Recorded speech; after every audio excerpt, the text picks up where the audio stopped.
বন্ধুরা আজকে ভিডিওতে আমরা এটাই দেখব যে একটা ফেসবুক পেজ কিভাবে খুলে নেওয়া যায় খুবই সহজে। আর আপনি যদি আপনার ফোন থেকে একটা ফেসবুক পেজ খুলতে চাইছেন তাহলে অবশ্যই এই ভিডিওটা শুধুমাত্র আপনার জন্য।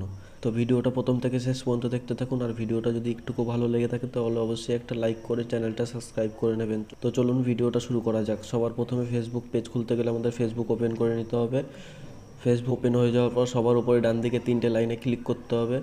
তিনটে লাইনে ক্লিক করার পরে এখানে দেখতে পাচ্ছেন পেজ বলে লেখা আছে। অনেকের ফোনে হয়তো সিম ওর অপশানে ক্লিক করে তারপর হয়তো নিচে অপশান থাকে পেজের, বাট আমার ফোনে এরকম আছে তাই আমরা এখান থেকে ক্লিক করে নিচ্ছি পেজে।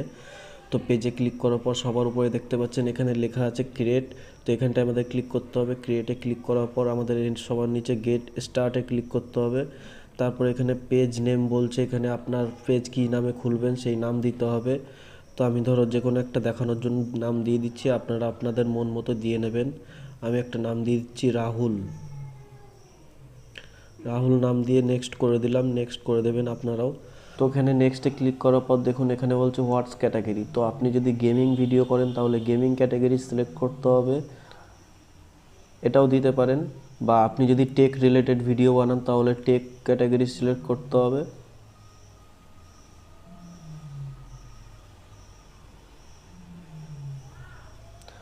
সিলেক্ট করে নেওয়ার পর এখানে দেখুন ক্রিয়েট বলে লেখা আছে, এখানে ক্রিয়েটে ক্লিক করতে হবে।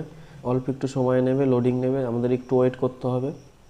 তারপরে এখানে দেখুন দুটো অপশান আছে, এই সবার নিচে এটাই ক্লিক করে কন্টিনিউতে ক্লিক করে দিতে হবে। তারপরে নেক্সট। তারপর দেখুন আপনি যদি আপনার কোনো ফ্রেন্ডদের জানাতে চান তাহলে তাদের ট্যাগ করে দিতে পারেন। আর যদি আপনি চান যে আপনার কোনো ফ্রেন্ড না জানুক তাহলে আনট্যাগ করে দিতে পারেন। তারপরে এখানে নেক্সটে ক্লিক করে দেবেন। নেক্সটে ক্লিক করে দেওয়ার পর ডান। তো দেখতে পাচ্ছেন আমাদের সামনে নতুন একটা পেজ খুলে এসছে।